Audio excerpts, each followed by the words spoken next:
안녕하세요 여러분, 한량 윤태원입니다. 오늘은 제가 여러분들한테 How to 여행 유튜버를 하는 방법에 대해서 한번 말씀을 드리려고 하는데요. 사실 제가 여행 유튜버를 해본 결과 뭔가 성공 여부를 떠나서더라도 자신의 인생에서 되게 소중하고 행복한 기억을 생생하게 기록으로 남길 수 있다는 것 자체가 되게 의미있고 큰 가치가 있는 것 같더라고요. 그래서 제가 느끼기에는 여러분들 중에서도 뭔가 여행 유튜버를 성공 여부를 떠나서라도 자신의 기록을 남기기 위해서라도 해보고 싶은 사람들이 있을 것 같아가지고 한번 좀 나름의 여행 유튜버로서 그런 여행 유튜브 콘텐츠를 만들 수 있는 사람으로서 콘텐츠 만드는 법에서 한번 설명을 해드리려고 하고요. 그러면 더 설명 없이 한번 일단 여행 유튜버의 장비에 대해서 한번 얘기를 해볼게요. 일단은 여행 유튜버의 기본템이라고도 볼 수 있고 여행 유튜버의 상징이라고도 볼 수 있는 액션캠입니다. 이런 액션캠의 장점은 바로 촬영 편의성이 있는데요. 이렇게 그냥 간단하게 들고 다니면서 촬영하면 되기 때문에 되게 촬영이 간편하고 편리합니다.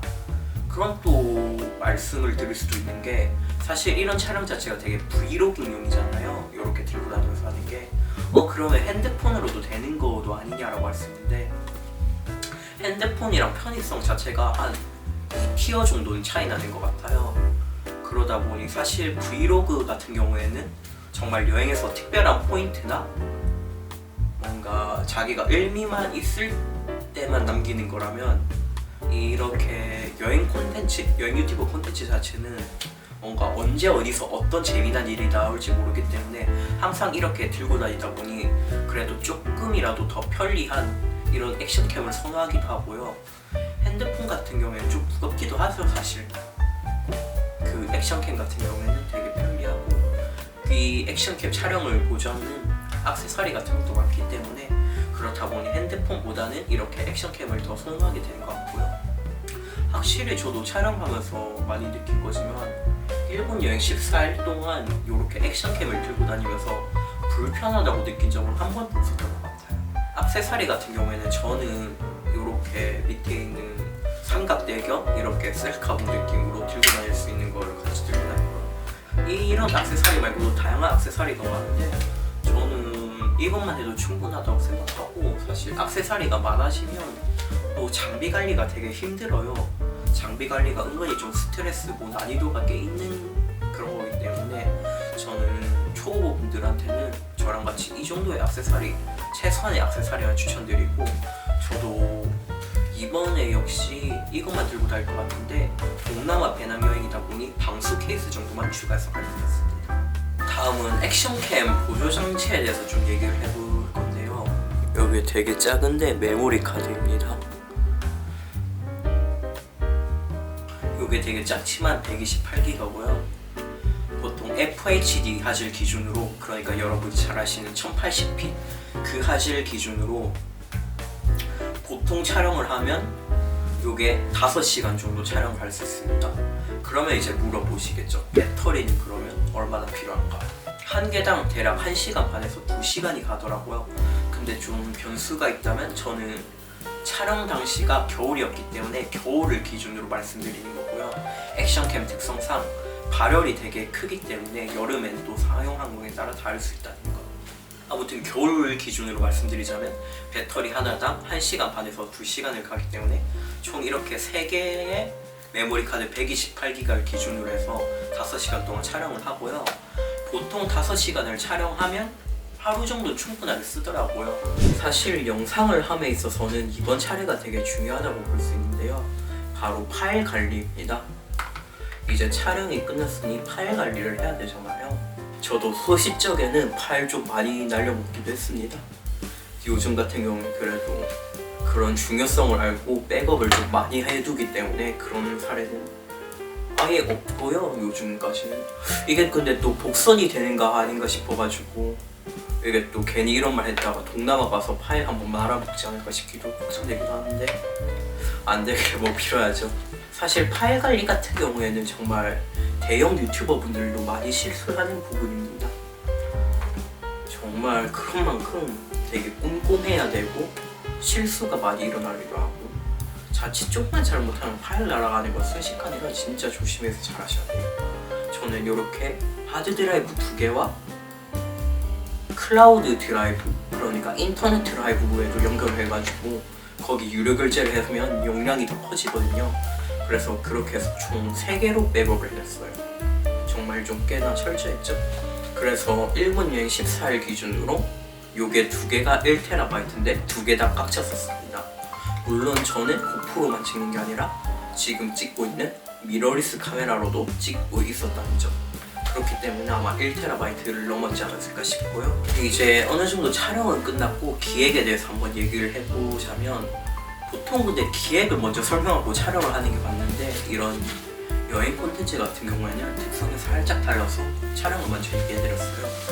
기획 같은 건 사실 여행 콘텐츠 특성상 뭔가 우연이나 순간적인 일로 재미난 일이 많이 발생하기 때문에 기획을 되게 러프하게 해서 가져갔어요. 그냥 여행 계획만 세워가지고 가져갔고, 보통 하루 단위로 여행을 하면서 그날 그날의 기록을 합니다. 그날 하루 여행을 하다가 이거 여행을 하다 보면 점점 유튜브 여행 한 편의 컨셉이나 하나의 기획이 점점 완성이 돼가요. 오늘은 뭐 어디 가서 어디를 했으니까 어디 하는 내용으로 하나를 채우면 되겠다는 느낌으로, 요거는 실제 제가 여행을 다니면서 했던 기획 노트인데 오랜만에 다시 읽었는데 생각보다 되게 디테일해서 저는 좀 놀랬거든요. 보시면 실제로 제가 그런 콘텐츠로 만들었던 세세한 기록들이 다 있고요. 예를 들어서 뭐 일본 입국기는 첫 편으로 했었고, 이제 삼볼 축제 이런 것들 다 있고, 심지어 여기 폭설 축제 아님 이렇게 같이 썸네일 아이디어까지 되게 디테일하게 적어놨었는데요. 재밌었던 부분이나 재밌었던 드립이 있었으면 메모를 해두고요. 너무 많은 일이 있었어. 힘들다 진짜. 총 21편인데 제가 실제로 거의 만든 콘텐츠가 19편이니까 되게 디테일하게 유사하게 기록이 잘 됐다고 볼 수 있죠. 그럼 마지막으로 편집에 대해서 한번 얘기를 해드리려고 하는데요. 사실 편집 같은 경우에는 되게 기술적인 면에서는 되게 간단해요. 대부분 여행 콘텐츠 포맷 자체가 되게 이제 여행 유튜버 원탑, 여행 유튜버의 이제 게임 체인저라고 볼 수 있죠. 그 물통 형님께서 만드신 그 포맷, 그냥 말자막에 간단한 팝편집으로 BGM 정도만 넣어서 하는 스토리텔링 하는 포맷에서 지금까지도 뭔가 변화가 많이 이루어지지 않았거든요.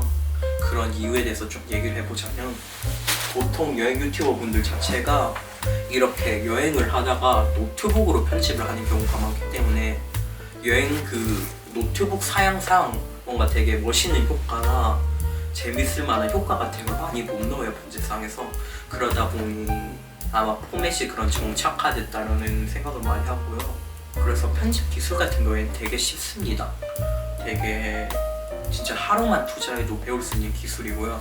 물론 그 작은 기술을 통해서 재밌게 만드는 게 되게 어렵습니다. 근데 그만큼 아무튼 그렇기 때문에 제가 또 여행 유튜버를 시작하는 분들한테 뭔가 제가 느낀 점에 대해서 얘기를 해보자면, 그만큼 여행 콘텐츠 포맷 자체가 되게 획일화되어 있고, 편집에 있어서는 획일화되어 있고 되게 포맷이 많이 달라진 게 없기 때문에 편집에서 뭔가 포인트를 준다면 되게 큰 차별점으로 다가갈 수가 있어요. 그래서 저 같은 경우에도 되게 편집을 하면서 많은 시도나 도전 같은 걸 많이 해보는 편이고요.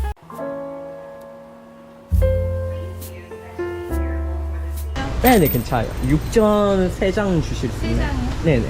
제가 또 오늘 이렇게 편집까지 얘기를 하면서 나름의 여행 유튜버로서 여행 유튜버를 어떻게 하는가에 대해서 한번 설명을 해드렸는데요.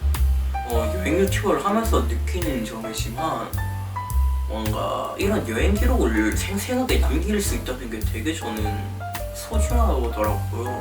왜냐하면 자신의 인생에서 되게 행복하고 소중한 기억이잖아요. 그런 기억들이 생생하게 남아있다는 게, 저는 이번 여행이 2월에 끝났는데도 요즘도 제가 찍은 영상, 편집한 영상 같은 걸 보면서 되게 재밌네? 되새김질 하기도 하고 추억을.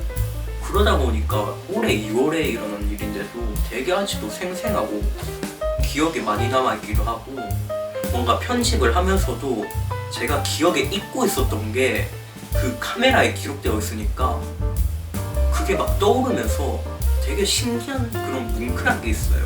그래서 여러분들 중에서도 뭔가 무엇보다 소중한 기억을 위해서 여행 유튜브를 한다고 하면 좀 도움이 됐을까, 도움이 되면 좋겠다 싶어서 이렇게 한번 만들어 봤고요. 많이 도움이 됐었으면 좋겠네요. 그렇다면 오늘은 여기서終わり